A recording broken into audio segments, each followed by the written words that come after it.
కోటయ్య గారు మనతో చర్చలో పాల్గొంటున్నారు. ముందుగా పట్టాభిరామ్ గారు నమస్కారం. నమస్కారం వికే గారు.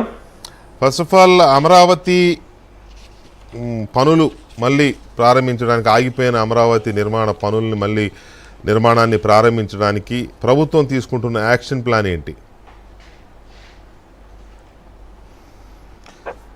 వికే గారు, మీకు ప్యానెల్లో ఉన్నటువంటి మిత్రులు సుధార్ గారికి, బాలకోటయ్య గారికి, ఏబిఎన్ ప్రేక్షకులందరికీ కూడా హృదయపూర్వక నమస్కారం.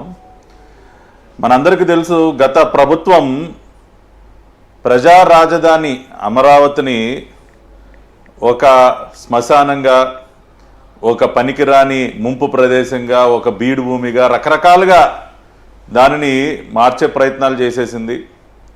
బలవంతంగా కృష్ణా బ్యారేజీ గేట్లు ఎత్తకుండా ఆ ప్రాంతాన్ని ముంచేసే ప్రయత్నం కూడా చేసింది. వాళ్ళు ఆ ప్రాంతాన్ని నాశనం చేయటం కోసం చెయ్యనటువంటి ప్రయత్నం లేదు.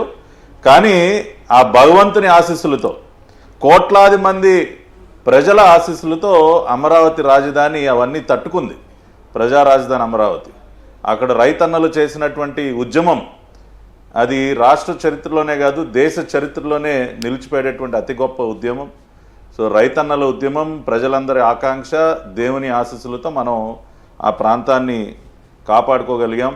మళ్ళీ ఇప్పుడు ఏర్పడినటువంటి ఎన్డీఏ కూటమి సర్కార్, ప్రజాప్రభుత్వం మళ్ళీ అక్కడ పనులని తిరిగి ప్రారంభించాలి. అన్ని ప్రాంతాల ప్రజలు ఏదైతే కోరుకున్నారో దానికి అనుగుణంగానే అక్కడ పనులు చేయాలని ఆ విధంగా శ్రీకారం చుట్టడం.